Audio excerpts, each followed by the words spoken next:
for joining tonight's live stream where we discuss the first quarter of 2024 recap.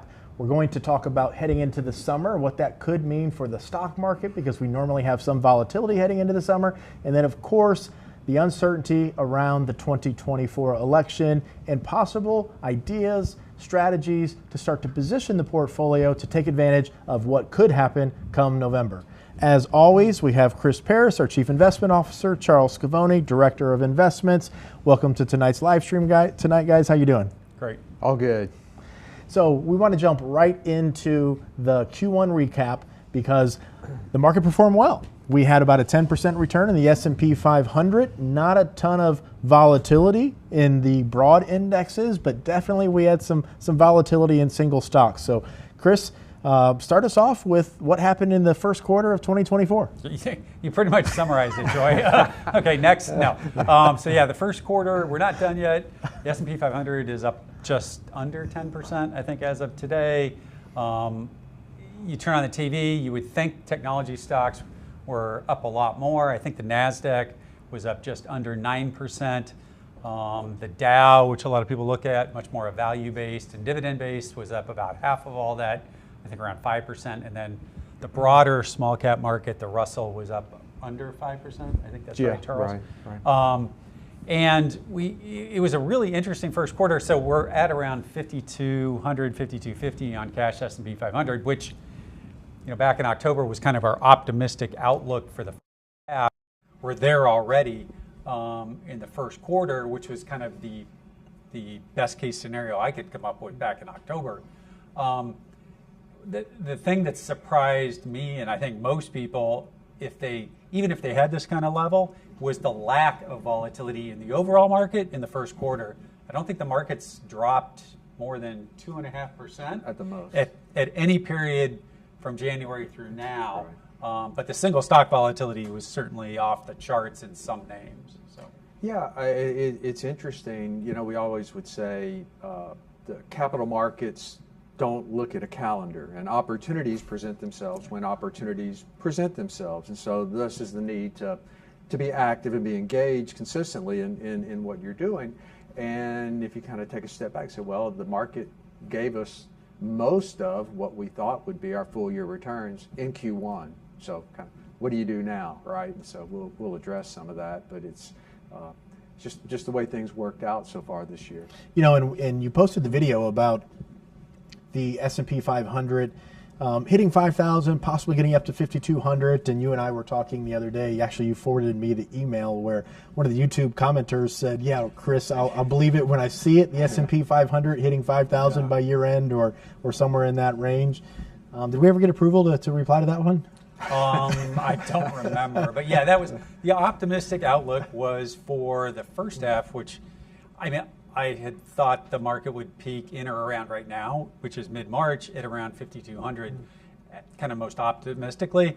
I'm going to have to revise that, not because the market's here, but because the data we look at behind the scenes says that the rest of the year is likely to be very good with some patches of volatility. Yeah.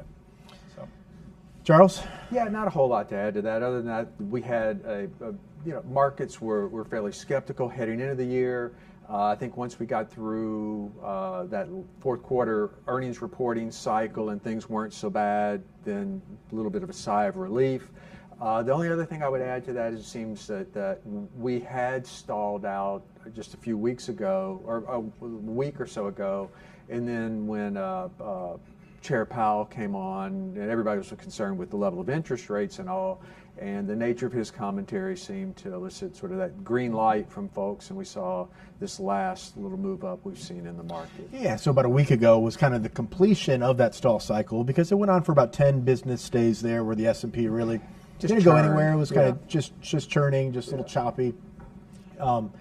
And I can tell you when I add something to that. Yeah, just only in that I have to remind viewers and people who don't watch us every week is that the three of us sat here on October 26th. It was a Thursday night, and the markets were down, at I think 4,100, 4,160 on the S&P 500. And we sat here and we said, well, honestly, this is the time within the next couple of days the market should be bottoming.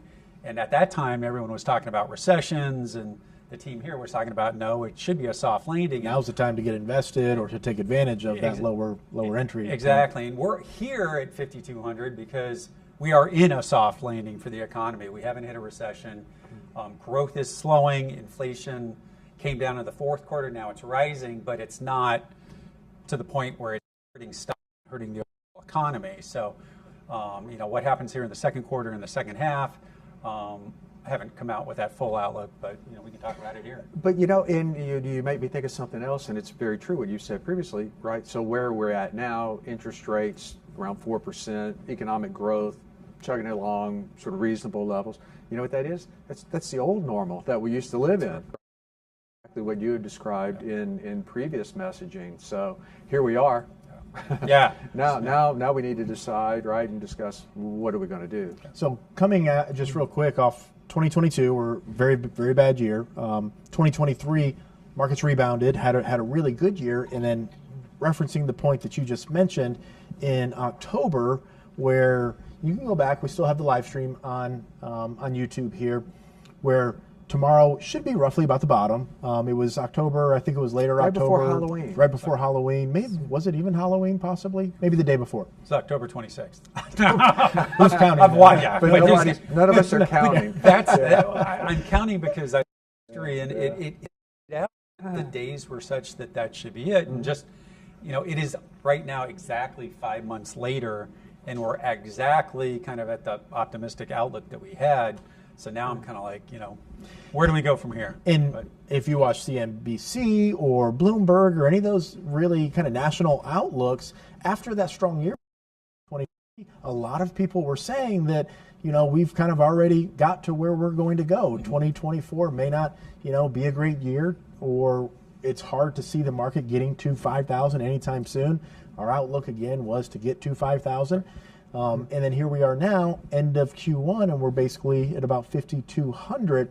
So we have the consumer, some concerns about consumer spending we're going to get into, the overall economy, which direction is that going, and of course, possible directions and actions to take over the summer when typically markets get volatile. Sell-in may go away. We've all heard that before. And then the big one we're going to get into is how to position the portfolio with all of the uncertainty regarding the election upcoming in November. But before we do that, we do have a guide you can download to help navigate the election uncertainty. Now, if you download this guide, you're going to be registered for a $100 raffle that we're going to do. We're going to do it twice tonight, where we give away a $100 raffle to your favorite restaurant. Heather from our marketing department that helps put all of this on for us. Thank you very much, Heather, for all the work that you do. She's going to reach out to you personally if you win the raffle to make sure you get that gift card. So download that report. You will receive the opportunity to be registered for the raffle, and of course, you have the chance of winning. So, guys, there's some. Do you want to, before we get into the consumer, I'll leave this up to you. Just a brief overview of Q1 earnings, the sectors performed well, that disappointed, and then what that portends possibly for the second half, or I should say Q2 of this year and heading into the summer? Or do you want to hop right into some of the summer concerns? The real quick recap, I guess, is that earnings were generally better than expected, both on line and bottom line EPS. Most companies, the majority of them, beat earnings expectations. Their outlooks were generally pretty favorable, and the markets tended to reward those companies that exhibited, outsized improvements in sales, margins, and return on invested capital that we always talk about. So it was all good. Pockets of strength, for us in healthcare, technology. I don't know. I'm always a little bit remiss to say broad sector-wise, because there's always pockets of strength and weakness. So at the macro level, it was all good. Let me ask you a quick question, and this is more theoretical, and we don't have to spend much time here, but we always talk about sales, margins, and return on invested capital. It's one of the core philosophies when it comes to identifying opportunities for growth in individual securities here at Oak Harvest Financial Group. What about guidance? It seems like guidance all of a sudden is playing a tremendous role in some of the short-term volatility. Now, this is kind of tongue-in-cheek because obviously guidance does not mean anything for long-term performance. But we talked about single stock volatility, and I tell you what, you could report good numbers, good sales on the top line, bottom line maybe beat expectations, but if you provide guidance that lowers either sales growth or profit growth, some single stocks were hammered pretty hard. It's a beautiful question because it emphasizes what we always talk about, is that capital markets are forward-looking, right? These companies have to come to the table 4 times a year and provide a report card on what they did in regards to sales, margins, and return on invested capital. Well, that's already occurred, right? What becomes important as investors, because as growth investors, what are we buying? We're buying a future stream of expected revenues, cash flows, and earnings. So the tone, the tenor, the degree of confidence that's expressed in these outlooks is very important, and that's why we spend so much of our time. Troy locks us to our desk during earnings reporting season, and we can't come out because we're listening to earnings calls all day. So Charles and I talked about on the radio show this past week, the importance of listening to the actual conference calls. And one of the unique things about having a very experienced investment team here at Oak Harvest Financial Group is many of the people in management positions or just the general tone and performance of the companies over years, you guys have been listening to these conference calls once earnings are reported every single quarter for 20 years. And you're able to pick up certain things as far as the tone, the way news is delivered, and just briefly talk about how that plays into decisions of whether to increase a position size in a portfolio, maybe decrease it. Or, you know what, I heard that CEO talk about that 5 years ago, and then the stock tanked because he was trying to couch the way he was reporting news. How does that play in? Is it really important at all? Is that something that is worth talking about? It is. There are certain warning signs that we look for, right? So if a company just sort of barely hits their numbers for the current quarter and starts, talking to how, well, they're sure though, but they're going to hit their full year. They just reported Q1, right? And they just barely squeak by. But these big expectations for, the rest of the year are all, it's going to work. That throws up a big red flag, right? And companies, you think it's just human behavior. They're always going to be optimistic in their view of their business. And they don't want to see their stocks go down. They have to report to their boards of directors. So they'll, put a pretty rosy picture on, what may be a truly grim outlook. And it's incumbent upon us to decide, call BS on what's going on. It's like that card game you used to play. I have 3 4s. No, you don't. No, you don't. Yeah. Well, and Troy, honestly, I think a lot of times some of these management teams, particularly outside of the S&P 500, I don't think they even understand what drives their stock price. They think it's something, so they talk about it on their conference calls, when in reality it gets back to exactly what Charles is talking about. It's about sales, margins, and return on invested capital. And regardless of what they say on the call, those things over time will play out in the stock price and in the valuation. So, I don't know if this is a layup or kind of a softball, and I'm going to throw it over to Charles, but some of this also gets back to, we're seeing a lot of single stock volatility, but not volatility at the overall market level, because there's so much money now in passively managed index funds while we are an active manager, right? So just case in point, this afternoon, a company, Restoration Hardware, which we have no investment in, reported their earnings, and in the after hours trading, the stock went down in the matter of minutes, 9%. And then in the next 5 minutes, the stock was up 11%, right? And so, that's because there's so little stock now available for fundamental investors like ourselves to buy and sell, that there's some people out there that like push the computer button and sell it down 9%, and they turn around and they buy it back at up 9% or up 10% later. The index funds that are out there that are passively managed don't care what the price is. They'll be back in tomorrow morning buying Restoration Hardware stock, whether the business is good or bad. They'll buy more of it every day that they get money in. We're not that kind of investor. And I tell you what, Charles, before we jump right to that, because that's going to tie into the conversation that we're going to have leading into the election. If you don't mind, let's come back to that, No, that's- because I want to talk a little bit about the consumer, because the consumer in the American economy really drives the stock market. If you think about it, we're close to 70% or so a consumer-driven economy.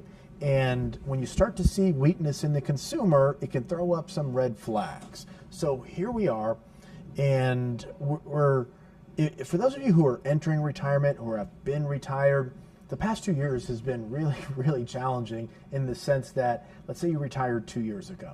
Okay, you had to go through one of the worst things you can go through as an early retiree, which is a massive drop in the value of your portfolio because the market's declined in 2022.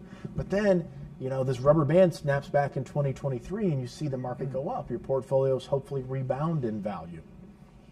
Now, here we are in 2024, and we have a presidential election. We're heading into the summer. We're starting to see inflation is persistently stubborn, or stubbornly persistent, I should say. And now we're starting to see some data come in about the consumer in a consumer-driven economy. So, Chris, spend a little bit of time about that, and then Charles, I'm going to throw it over to you to get your perspective. And of course, we always want to bring this back to what it means for you and your portfolio in retirement. So what are we seeing in the data? Yeah, so the data is economic growth is slowing. It was very good in the fourth quarter. It was okay to start the first quarter, and most of the data points that are coming out are not meeting expectations, and they're slowing, but they're not negative, right? So we're not in a recession. We're not headed quickly into a recession. We're in a slowdown. You can see it at the consumer level, and I have to get into detail. We see it at the consumer level because we listen to conference calls all the time.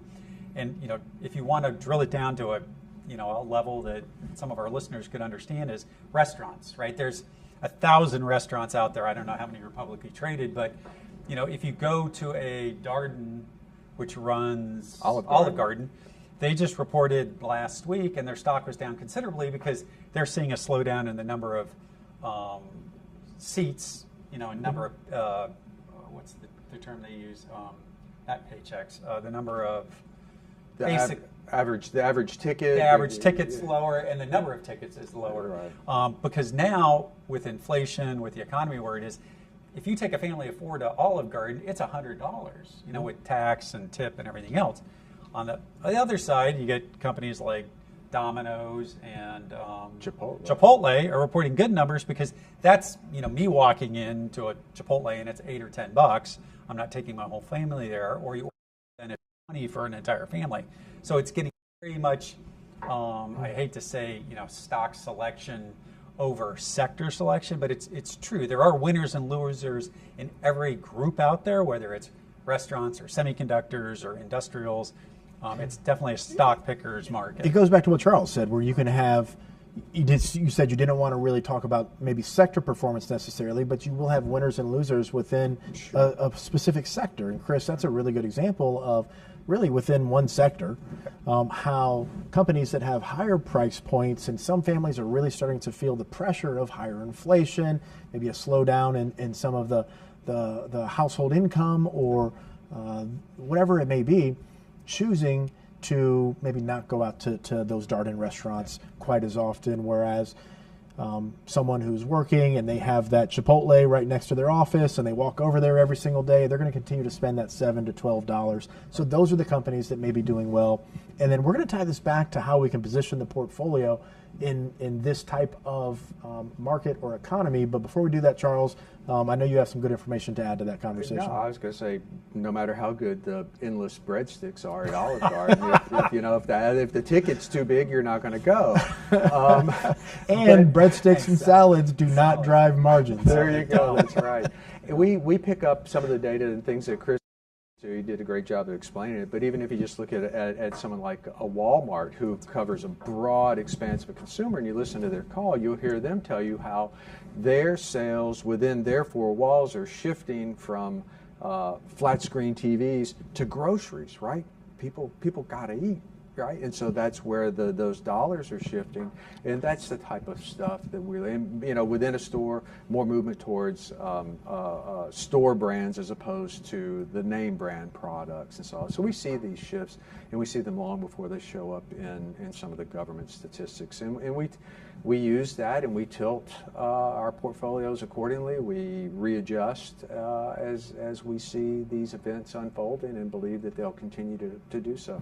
And then we're going to talk about tonight the difference between the blue chip growth portfolio, but also the more tactically managed hedged equity strategy, and how when we see different points in the economic data providing us with additional information and insight to make actionable movements and decisions, how in a buy and hold strategy, you really want to tune that noise out, right? You just want to own good companies that are growing their sales margins and return on invested capital. Whereas in the more tactically managed hedged equity strategy, we can take advantage of those short-term movements in consumer spending behavior, Fed policy, other economic data, trends, historic seasonalities. We can really tactically take advantage of that to hopefully with the goal of adding increased return expectation. And what I really appreciate about these types of strategies is reduced volatility for the client. Okay, so before we get into that, I know I just kind of teased a huge segment of what is about to come. We want to go ahead and do the raffle. Heather, are we ready for the raffle? Okay, we are ready for the first raffle. So if you are just tuning in, we have an election uncertainty. It's a QR code on the screen there that you can go ahead and download. This registers you for the raffle. We have a couple questions here on YouTube. Fast Eddie, I think you should probably know this, but no, we do not sell your information. Someone else asked that. By the way, Fast Eddie, good to see you participating in the comments because you've been here since we've been doing these, I want to say 2, 3, 4 years ago. But absolutely not. We do not sell your information. We will never sell your information. That's extremely important to us. So thank you for bringing that up, but I thought, Fast Eddie, you would know that by now. Okay, so we do have our winner. Mike Nickel? Mike Nickel, congratulations for winning tonight's raffle, our first raffle. We're going to have one more in a few minutes, probably 20 or 30 here. But Mike, Heather is going to reach out to you from our marketing department, and she will get in contact with you to deliver that gift card. It will be $100 for your favorite restaurant. So Heather, thank you very much for that. We were not going to do the raffle at first this night. We had a little mix up on the communication side, but I said, you know what? I know people tune in and they want to win this raffle, so we were able to get that done. Eric, thank you very much. Heather, thank you very much. And we want to go ahead and well, first, I'll tell you what, guys, let me look to see, do we have any questions? If you are on YouTube right now watching the live stream, feel free to comment with any questions that you may have. We do have one about AI. We have one about restoration hardware. I guess that's DD. We can't give specific advice about individual companies. The question is restoration hardware a good company? I know they sell very expensive furniture. That's your first thing we'll say. I know they have high margins, but all furniture stores. They are a good company, but I can't comment on the stock. Right. Yeah, Right. So good companies have points when you want to buy the security, but and then also points where it may make sense to short it, to get rid of it, to eliminate it from consideration for the next few months. Right. Yeah, we don't necessarily to say that it's a good company or a bad company, right? It's a great company, but is it a good stock or a bad stock? We don't take a big emotional attachment, right? Which that sort of conveys you have some sort of an emotional attachment to it. That's just truly a flawed strategy in terms of investment management. We take a very objective approach to what we're doing, and we think that has served Chris and I very well as institutional fund managers over the years, and we try and bring that same viewpoint to Oak Harvest. I will say something, since you asked online. If you are looking at analyzing restoration hardware, go listen to their conference call, and the things that probably, given it's important to most consumer products companies, are they're going to, is their inventory starting to decline?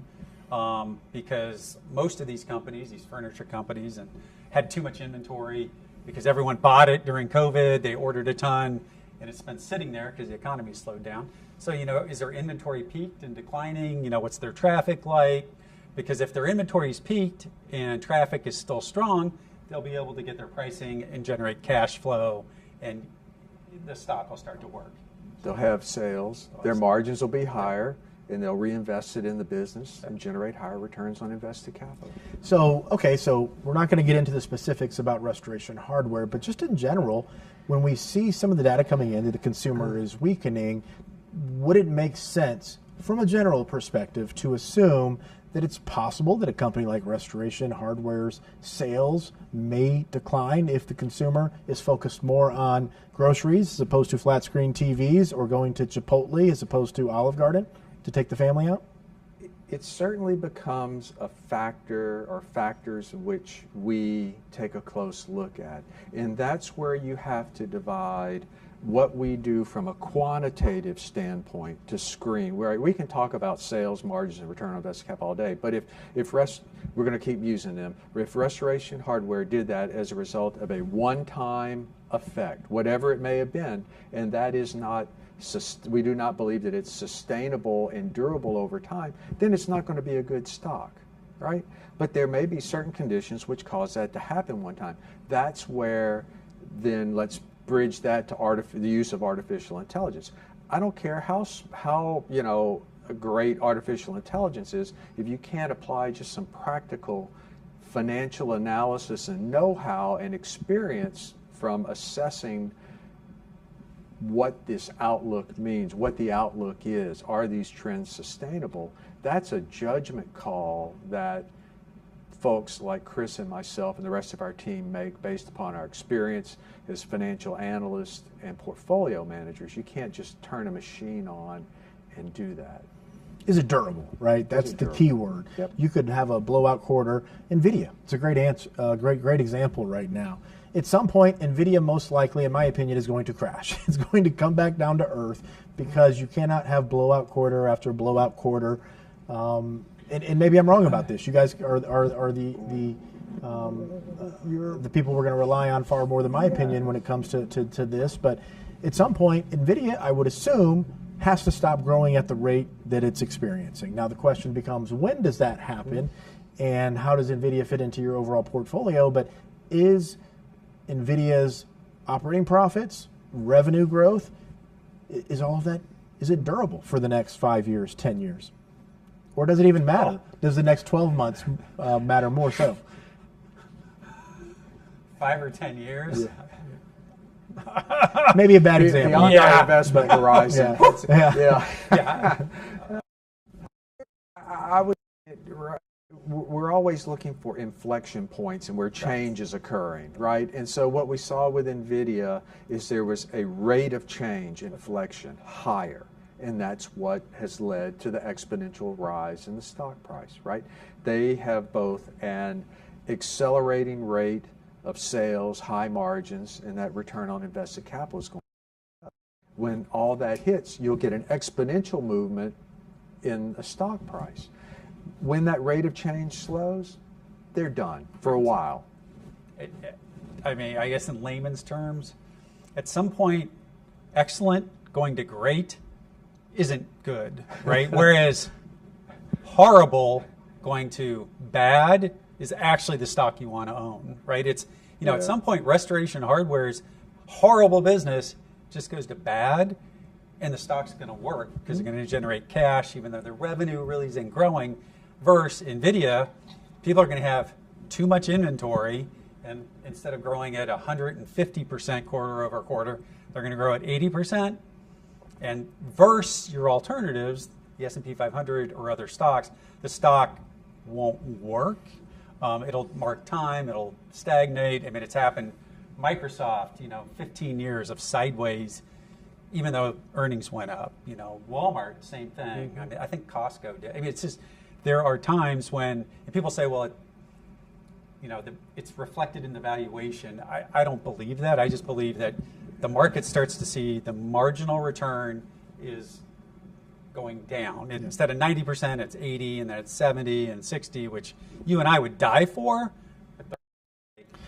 figuring it out. From an academic standpoint, it is included in the valuation, because if you're discounting future cash flows, you're projecting out a slowing growth rate. Right. But in the real world, it's absolutely not considered in the stock price, right? Because the truth is, as soon as they have one disappointing guidance or one disappointing quarter, the stock's probably going to drop, what, 10, 15, 20, 25, 30%, somewhere in that range. It's quite a realistic possibility. Most likely in the names like NVIDIA or other semiconductor stocks, it'll already be down well before that, because the data will be out in the market in Taiwan or Korea or someplace else, and people will be counting the number of chips, seeing the number of boxes, and people will figure it out behind the scenes. And for companies like that, and to Chris's point, right, we pay a lot of attention, not just to specifically, but we look and see what's going on with their customers, their competitors, and their suppliers. I guarantee you, if Microsoft, Google, or Amazon say that they're slowing their spending in the data center because they're satisfying their current needs for their clients, NVIDIA's going down. Right, because that's one of their primary customers.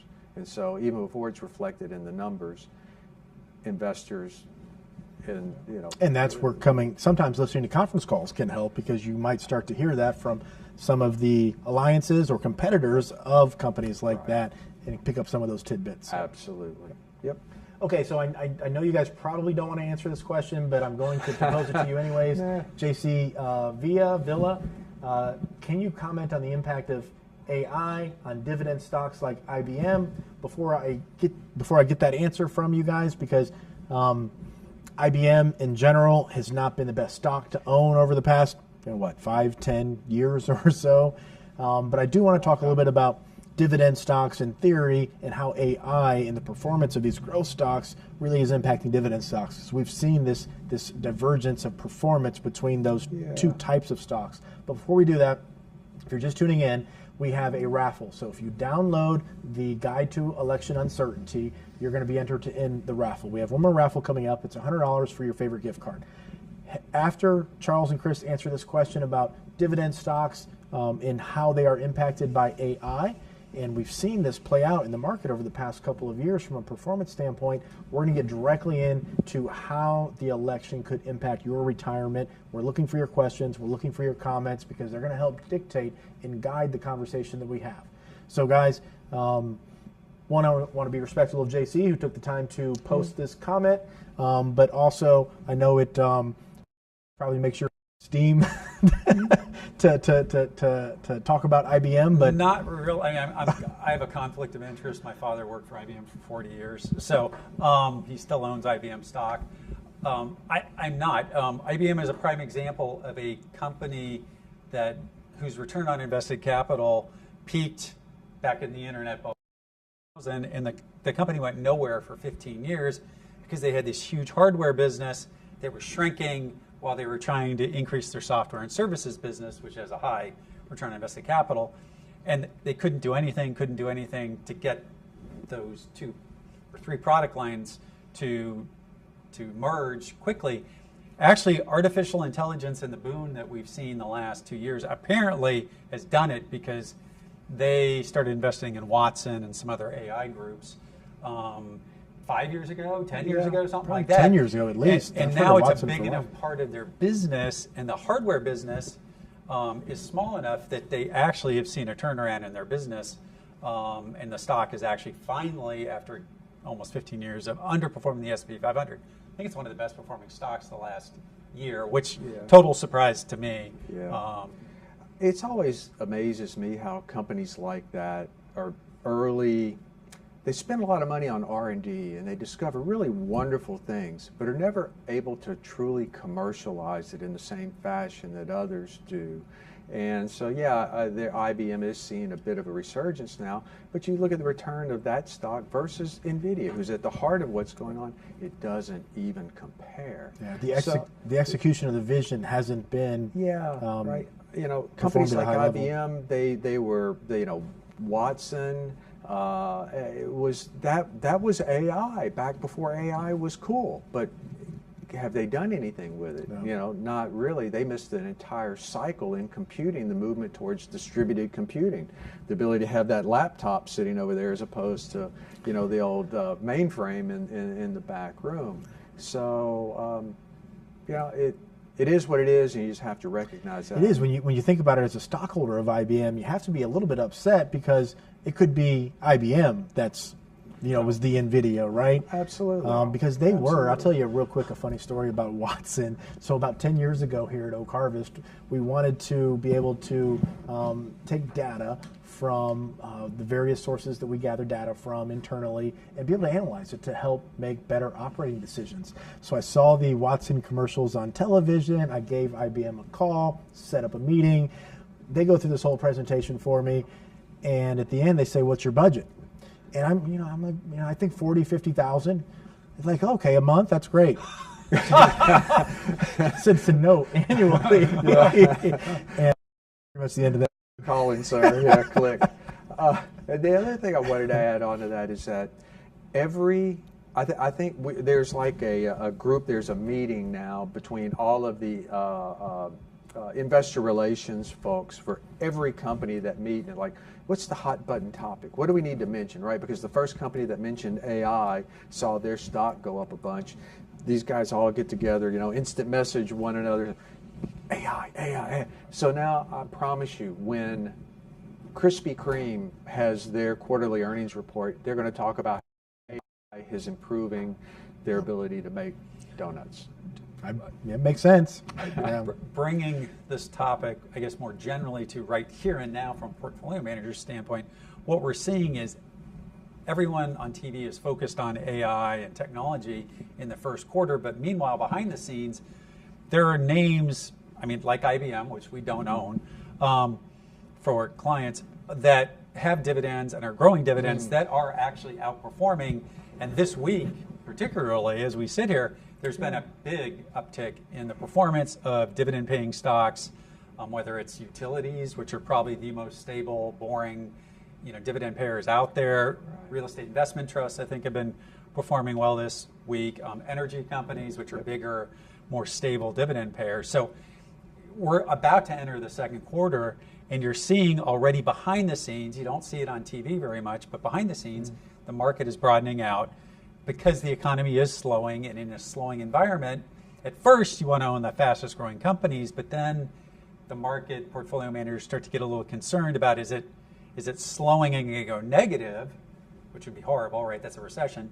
Or is it, how fast is it slowing? And if they're not sure, portfolio managers go and they rotate behind the scenes into dividend paying names, whether it's the names like IBM, which kind of is a hybrid right now, or utilities or staple stocks or pharmaceutical stocks or semiconductor stocks. So. Yeah, and that's a great explanation of what's going on behind the scenes. And then for us, as it relates particularly to the viewer's question, for us when we're building our model portfolios and looking for these dividend stocks, really what we're looking for are the same attributes as our growth stocks that we look for, but these companies tend to be a little bit more mature, they're not growing quite as fast and don't have the same needs for capital to reinvest in the business. The businesses are very much sustaining, or they operate in sectors of the economy that grow much more consistently. So like Chris was saying, utilities, right? We all pay our utility bills sort of regardless of everything else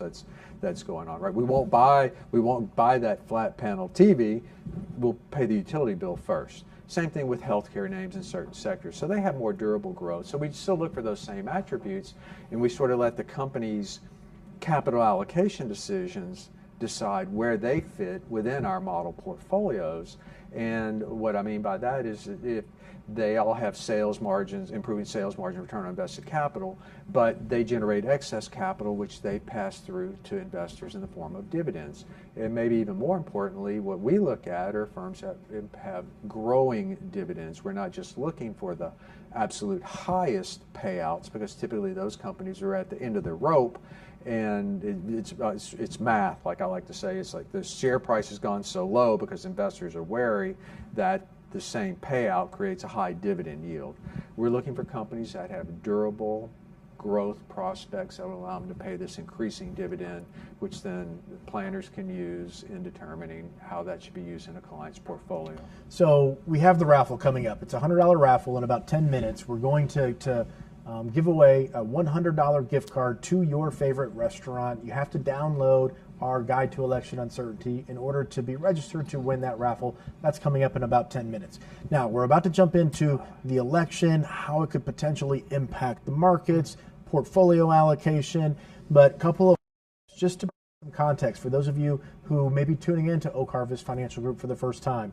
Those of you who follow us, who maybe are clients, are more familiar with this than us. So we basically run 3 portfolios here. So we run a dividend growth portfolio, which is designed for increasing income. That's the reason you go into the dividend growth portfolio, is you want increasing income. Historically has a bit less volatility than growth stocks. The second one is a blue chip growth portfolio, which is designed for long-term buy and hold companies that have expanding sales, margins, and return on invested capital metrics.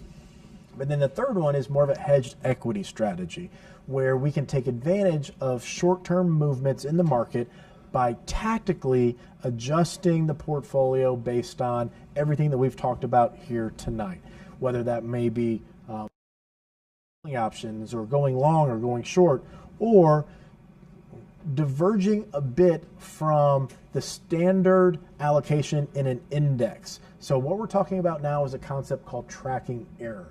And a lot of you don't understand this, but this is very, very important. Every time you invest money into an S&P 500 index fund, your 401k, when the manager receives that money at Vanguard or iShares, BlackRock, let's say you have 500 companies. It's not exactly 500 in the S&P 500, but NVIDIA now was what, a 5 or 6% percentage share in the S&P 500? And what's one at the bottom? A bunch of junky little companies that we don't invest in, but they're still in the S&P 500. So it might be 0.1% in the S&P 500. So if you invest $10,000 into the S&P 500 index fund, 5% of your money is going to NVIDIA, regardless of sales, margins, return on invested capital, and 0.1% is going to be invested in that very, very small company that's number 501, 502, 503 in the S&P 500. So investment institutionally that run equity funds, large cap growth, they track very closely something that's known as tracking error, because you don't ever want to be too far off how the S&P 500 performs. So when they construct their portfolios, and this is more of an area for you guys, but they're not going to be too far off that. So I want to talk a little bit about how active management heading into the summer prior to an election, with some of the uncertainty in the air, what are some of the tactics, what are some of the ways to maneuver to position someone's retirement money or investment money from a wealth management perspective to possibly take advantage of the opportunities that are there? I see you looking at me, because Troy opened up a topic that could be covered in an entire MBA program. Yeah. So a couple of things, right? From the perspective of a passive manager, an index manager, their primary objective is to match that index every day by efficiently allocating capital to not just the top 10 names that do have very strong sales margin and return on invested capital, right? But then the other 90% of your funds, every dollar you give to them, go to all these other companies regardless of their investment merit. And we take a very different position, right? We're looking to invest in companies that we believe today and going forward have the best risk return profile for delivering good returns over time. And so what we have done is, as the investment team, we're always trying to deliver the best possible product to our advisors, right, so they can deliver it to the client. Well, sometimes all it is the form or the vehicle through which you can deliver that. We deliver a very good product for certain types of clients through these single stock, separate account managed models, but there are certain limitations as to what you can do. So what we did, Chris had the foresight to give me a call, and we called our other colleague, Dwayne Botchak, who we all worked together at Invesco and had developed an very effective strategy for utilizing all the tools that we can or are experienced in using to be able to deliver a product to a client that has lower volatility, and our expectations are for S&P-like returns. So we have to be able to create the tactical flexibility to when situations present themselves, to be able to hedge overall market risk because we can't control that, to be able to express a view in names that we like, and then the corollary of that is to be able to express the view in names that we don't like, that we don't think are good investments, and package that in a way that's actively managed. All three legs of that are actively managed in a fashion that allows us to adapt very quickly to these different types of market situations that you described. So some of the big differences there, instead of taking 0.1%, 0.2%, 0.3% of someone's capital and investing in companies that we don't believe have increasing sales, increasing growth, or increasing return on invested capital, we'd rather keep those out of the portfolio. And as an active manager, we can say, you know what, the companies like NVIDIA, the companies like Microsoft, the companies that are performing well and expanding those key metrics, we can choose to allocate to a percentage that is equal to what is in the S&P 500 if we wanted to increase risk potentially and therefore reward, or hedge that a little bit, or I shouldn't say hedge that in this term, but reduce that a little bit, but still participate in that growth. Okay, Chris, to really what I want to talk about, the election. Okay, how can we take advantage of some of the opportunities that typically and historically present themselves if it's, for example, we talked earlier about consumer spending, right? When we're actively managing a portfolio, and for those of you at home that actively manage your own money, what sectors or companies or industries can we look at as far as a historical performance perspective to either do well or struggle in this type of environment that we're currently in? Well, first and foremost, historically, like it or not, it hasn't mattered which party won the election to the overall stock market the next year, right? The data is the data. A lot of it is dependent on who wins Congress and how they can spend money, not necessarily just the president. So, we don't know who's going to win, right? In 2016, the last time it looks like it's going to be Biden versus Trump, right? The last time I remember sitting there going into the election, all my friends who were managing money thought it would be the end of the world if Trump, at first no one thought Trump was going to win, right? It was going to be Hillary who was going to win. And then of course, as soon as it started to look like he was going to win, the stock market turned around that night and started going up because he's more business friendly than Hillary was. And the stock market went up pretty much in a straight line up until his tax policies got enacted. So like right now, I couldn't tell you which party's going to win, but we can make, educated decisions based on, Trump favors certain policies, Biden favors other policies, and you could kind of start to overweight certain groups. It's so far out right now. We're more of the mindset of let's try to get into summer and weight the portfolios, overweight certain sectors in the second and third quarter in advance of the election, because we have 6 months before the election's even here. So that's a long time for the stock markets to rotate and move around. And in the tactical strategy that we have that's long short, we can take advantage of that 6 month period and don't have to try to worry about guessing who's going to win the election. Yeah. Now you're starting to talk about sector rotation and being able to deploy capital, to use a hockey term here, to where the puck is going, right? You want to skate to where the puck is going, not to where the puck currently is. Correct. And with a more tactically managed strategy, especially in periods of high volatility or expected high volatility, you do have, I would assume, more opportunity to kind of skate to where you believe the puck is going. Could you talk about that for a minute? But then also in a period of, let's say there's just uncertainty and we don't know which direction the market may go, is there opportunity to either sell calls or let's say we have some gains in one particular position, it hit our price target way more quickly than we had expected it to be. What are some of those movements or what some of those actions that in a more tactically managed approach can create higher expected return on our own invested capital? Well, yeah, and Charles can talk to the specifics of it, but the strategy we're talking about is the long-short equity strategy, but we have all the tools. We have all the tools in the toolbox. We can sell calls on technology stocks if we think they've gone too far too fast in the first quarter. We can overweight energy stocks if we have a positive outlook on energy. And most people here in Houston love energy, whether it's going up or down. But as portfolio managers, we care about, is it going to outperform the S&P 500 versus all our alternatives? And even if we may love energy and have friends who are employed by it, if it's not going to outperform the S&P 500, we don't want to own that much of it.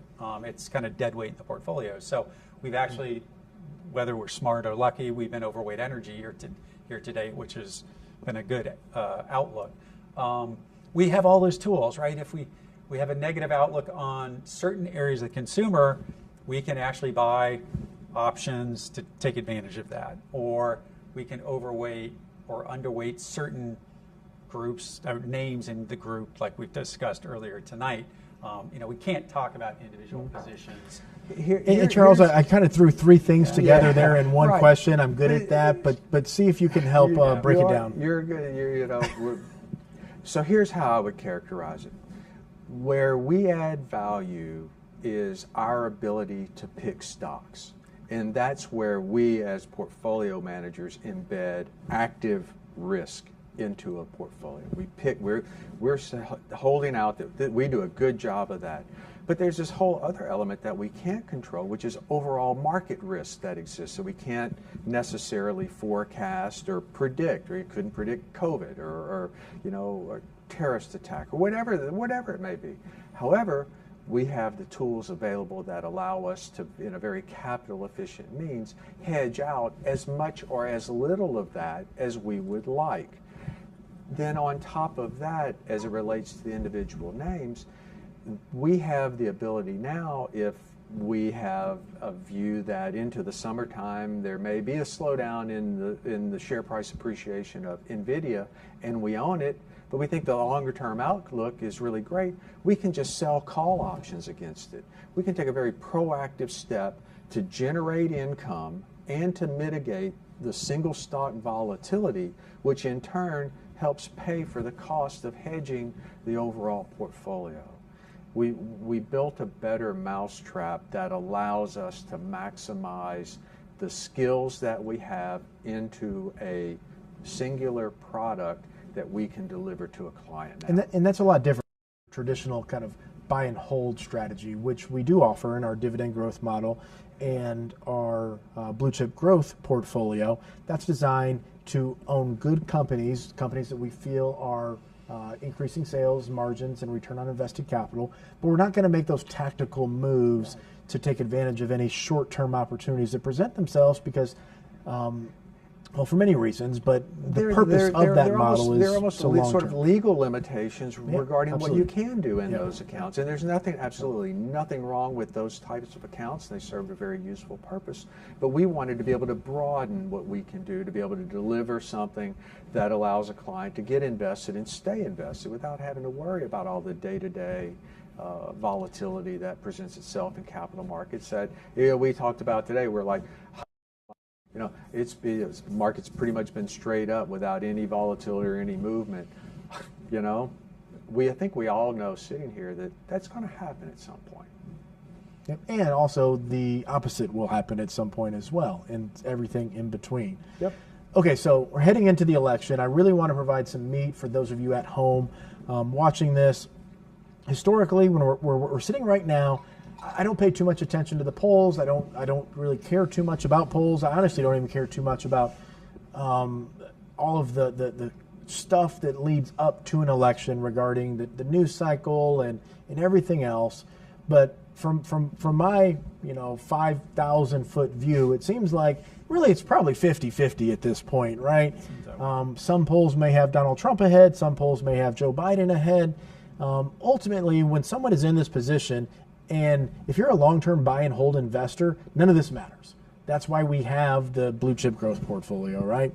The more tactically managed strategy does give us the opportunity to possibly add some increased expected return with short-term tactical movements. But when someone is uncertain about which direction the market could go, based on consumer spending weakening, inflation still being stubborn, what sectors, generally speaking, maybe should people be looking to avoid? What sectors maybe seem attractive, either from a top-down or a fundamental perspective? Any insight there? You keep looking at me. Because I don't want to give away the special sauce, right? Yeah, but and also I should do have from a compliance perspective, there's certain things I guess as professional or as investment advisors, but I still want to provide some of that meat to everyone watching. So we think about sort of what we said, right? We're somewhat cautious on the consumer for reasons that we've talked about. We said, energy is an interesting area.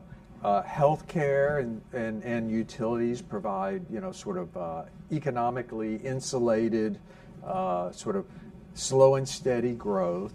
And, technology, there's a lot of interesting things going on, but there's also quite a lot of that is already reflected in a lot of the stock prices. So, that's my quick take on it. I'm trying to think without getting in trouble with compliance. Nathan's not here, right? No. He's watching. He is.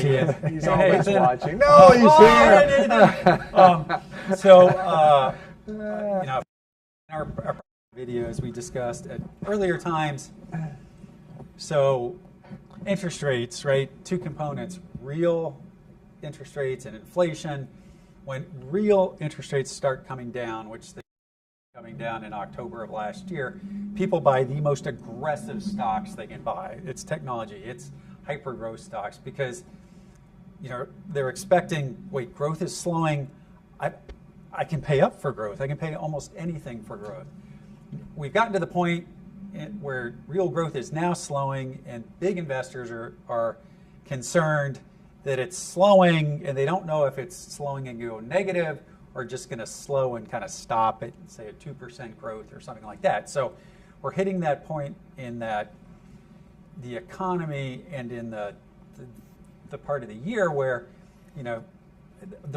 stuff that's boring and didn't look like it was working in the first quarter, look at what worked this week, and you can all go out on your computers and do it, and that is likely kind of what we see working in the second quarter as well as some of the summer, right? It's people like, teams that are up 90% to date in less than 10 trading weeks, or 10 trading days, weeks. I'm going to sell that and go hide, which I hate as a term, in these other things, which have decent prospects, but no one's been paying for. So, the big picture, technology, they sell semiconductor stocks because they're up so much, or they sell the really high growing semiconductor stocks in boring semiconductor stocks, which are analog stocks. They don't grow as fast, or they go buy defense companies, which are considered technology stocks when the economy is slowing. So that's what the portfolio managers do. They're like, I got to stay 100% invested. I'm going to shift my technology money from this really fast-growing stuff to the boring, stable stuff over here. So. And look, it's important to point out that we have these discussions. We do these for educational purposes. Nothing that we do here should you consider as investment advice, but it is something to maybe help trigger a thought, trigger a motivation to conduct your own research. And the purpose is to really provide some perspective and insight as in regards to what we see on a day-to-day basis from an institutional management perspective, but also to start to help you as an individual maybe think a little bit differently. So we have a couple of questions here. Before we get to these questions, I want to go ahead and do the raffle. So Heather, while I go through some of these questions, she's going to get the winner of our second raffle. So there is a report. So there is a QR code on the screen. You can download that to receive the guide to, I believe it's investing in election year and some of the uncertainty around that. So you can receive that report. Unfortunately, if you do download that now, you're not going to be registered for this raffle, but there's still a lot of good information in that report. So I do encourage you to download that. Okay, so while Heather is getting that up, a couple of questions here that give me an opportunity to talk about planning, because that's what I love and that's what I do. Comes to dividend stocks, and let me find it here. Heather, do we have the winner? Rick Mole. So you are the winner for our second $100 raffle. That is a gift card to your favorite restaurant. And Heather is going to reach out to you to personally deliver that. And thank you very much for downloading the guide. And thank you very much for tuning in and watching tonight's live stream. Okay, so we had a question about dividend growth stocks, and I'm going to see if I can find it so I can read it verbatim. Really good questions here.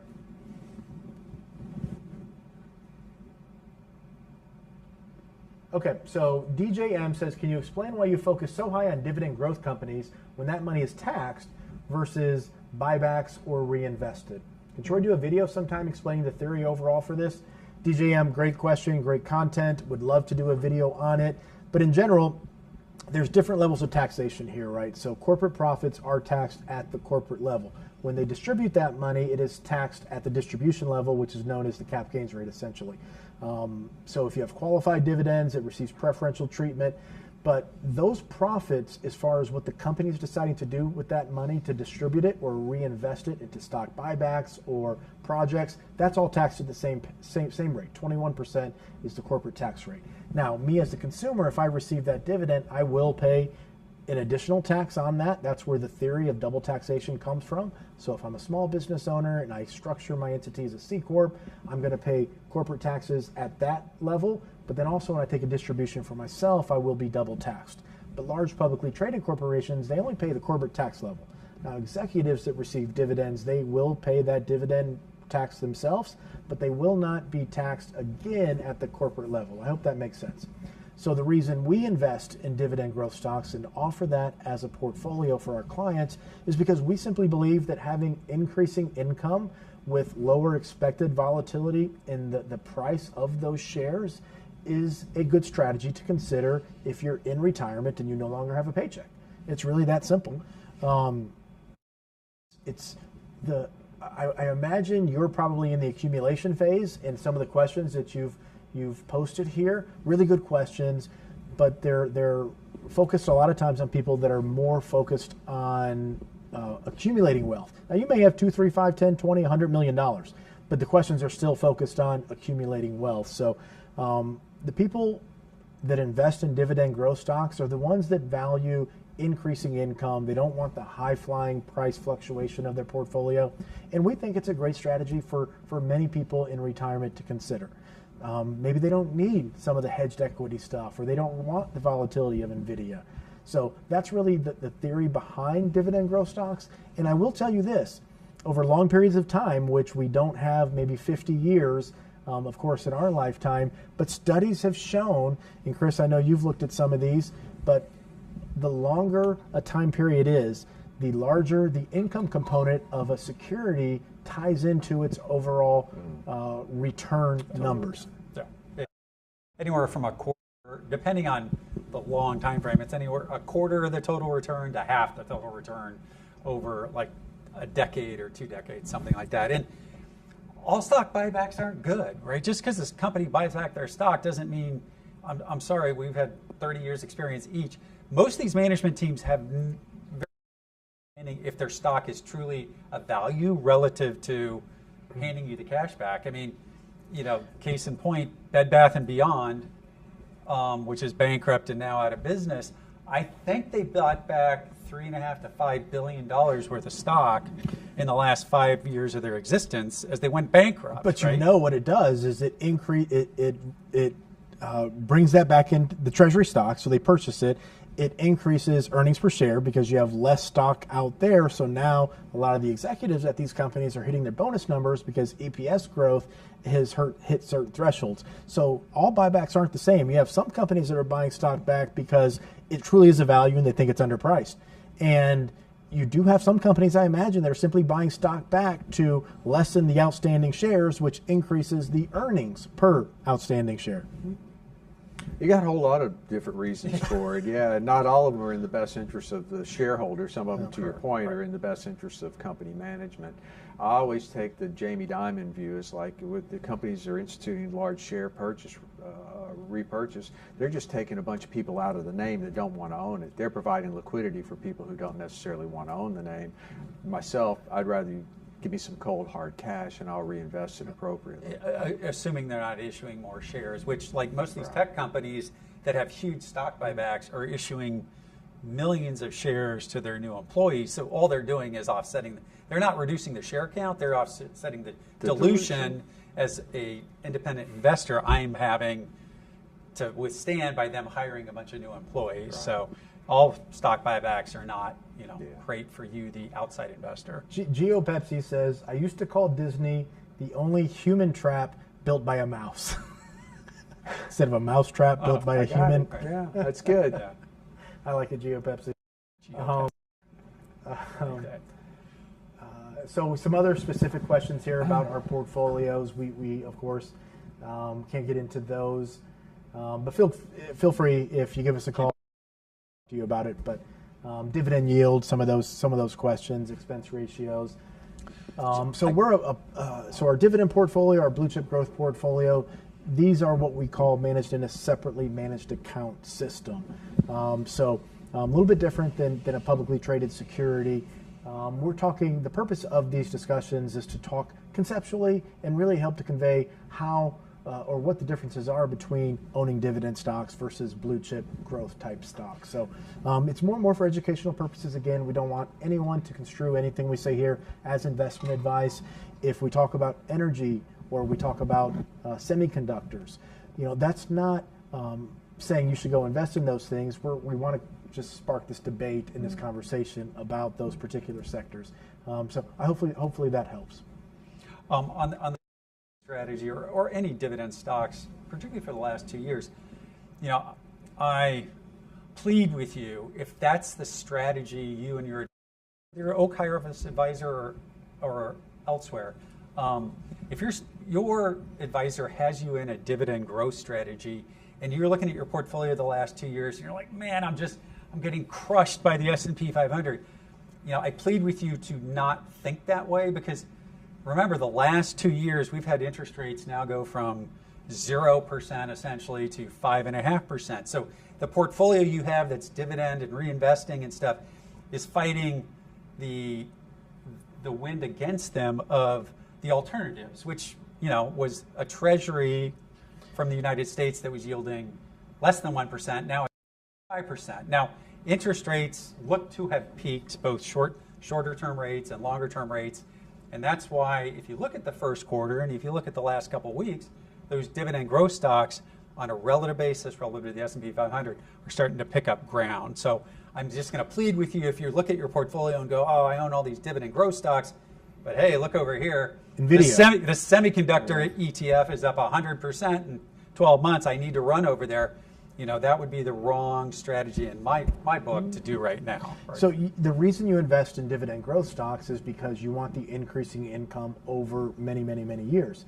But point, if you really want to be tactically kind of moving in and out of what's hot, what's not, that's an entirely different strategy. That's not something that typically you're going to look towards, I want to be in dividend stocks. But then next month I want you to get me into NVIDIA.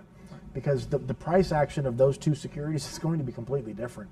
And, I can't tell you how many times over the years where when the stock market is going up and we have risk discussions with clients from a planning perspective, a lot of times people believe they are more risk tolerant than they actually are. And then once the market starts going down, we have those same discussions with people, the truth comes out. And look, I don't want to see my portfolio decline more than 10% or 20%. But if you own NVIDIA and other semiconductor stocks in high-flying tech and other growth names, you have to be willing to sit through 40, 50, 60, 70% declines in value to have those years like last year where you're up 40% or 50% in some of those names. So different approaches, I liken it to flying in a plane, right? I went to Hawaii a few years ago, and to go from Oahu to Maui, I had to hop in this little puddle jumper, okay?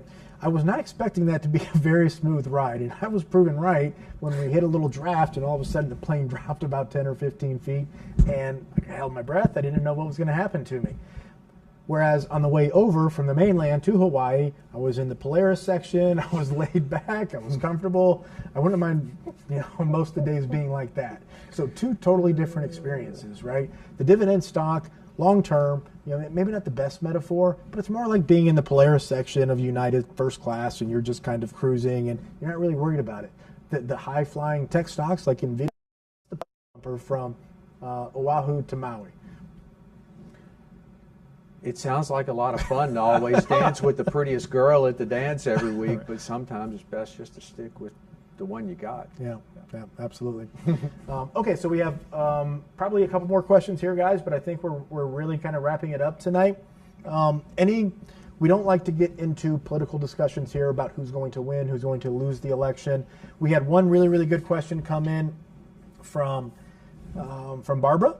Barbara says, the last time Trump won, the market surged. Can we expect the same thing if he wins again? So it takes me back to watching the election, was that 2016? And leading up to it, everyone thought Trump was going to lose. Trump starts winning, the markets start tanking. We don't need to necessarily relive that, but the markets started going up. Basically, what was it, 1 a.m., 2 a.m., 3 a.m.? It started going up instantaneously with some county in Florida, because I was watching it in real time.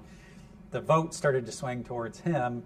And the reason, the markets performed so well under him was, he had this plan to cut taxes, which increases earnings for the S&P 500. It also, recirculates money to consumers, and we're consumers 75%. So, the earnings power of the S&P 500 went up dramatically in 2017 in front of the tax plan. And the market anticipated it and went up in a virtual straight line all of 2017. And then, of course, the tax plan was passed, and what happened? The market literally peaked pretty much that day. In the next 2 or 3 years of his presidency, it was one big roller coaster ride up and down, with him tweeting on Thursday afternoons and me losing what hair I had left. So, if he wins, I would assume it's going to be initially a little more business friendly than our current administration. The markets will like it. But remember, he instigated a lot of tariffs, which the markets don't like, because they're friction. They're friction to you as a shareholder. We might like them from a political standpoint, there's two different right? things between. This is not about politics. This is about your money and it earning a return on a capital, right? And that's what, as portfolio managers, we're most interested in, and that's what you've hired us to do. You haven't hired me for my political opinion.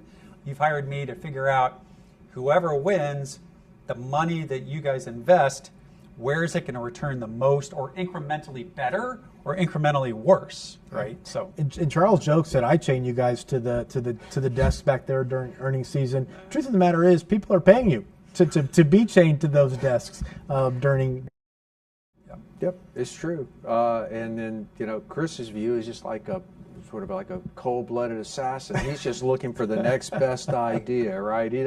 Politics doesn't factor in. I mean, I have a political view, but at the end of the day, my something. political view does not matter, right? What matters is the next dollar that the companies we invest in, is it going to earn a better return or a worse return? And if it's going to earn, you probably want to keep buying it and earn more of it until it looks like that return's going to peak. The case in point probably would have been Facebook, Meta, whatever, 3 years ago when they decided to spend $30 billion on the metaverse. I mean, that stock bottomed as soon as they fired 10,000 people and said, instead of spending $30 billion, we're going to spend $20 billion, which it sounds strange that the stock would go down and then all of a sudden miraculously turn around when they said, we're only going to spend $20 billion and we're going to fire 10,000 people.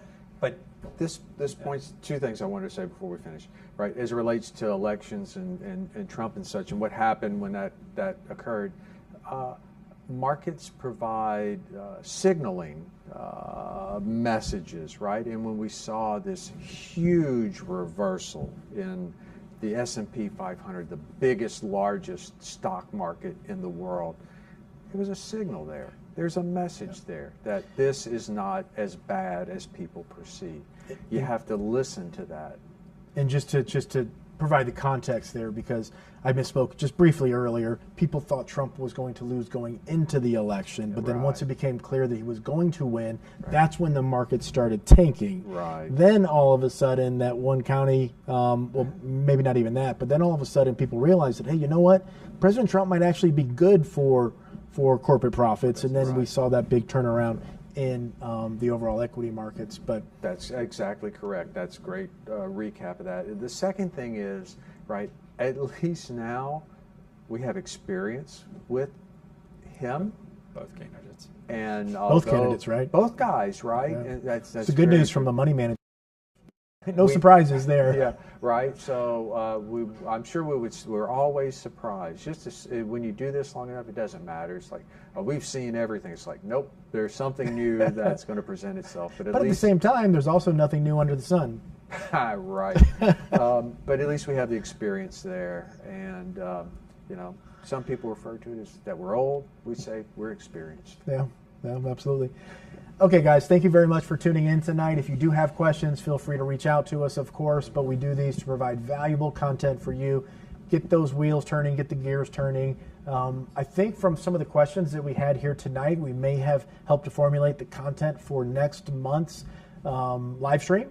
So real quick, good news, for me at least. We're going to push back next month's live stream to probably the end of April, around the 30th, because I will be on a honeymoon. Recently got married, and so I'll be back on the 27th, which means the live stream most likely will be the 28th, 29th, or 30th. And I think some of the questions now, because we have a brainstorm session upcoming for next month's live stream.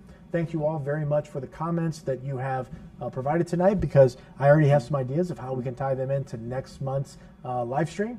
So thank you all very much for tuning in. If you have questions, of course, reach out to us. We wish you the very best of luck in your investing and the decisions that you make in this summer and heading into the election season. Thank you very much for watching.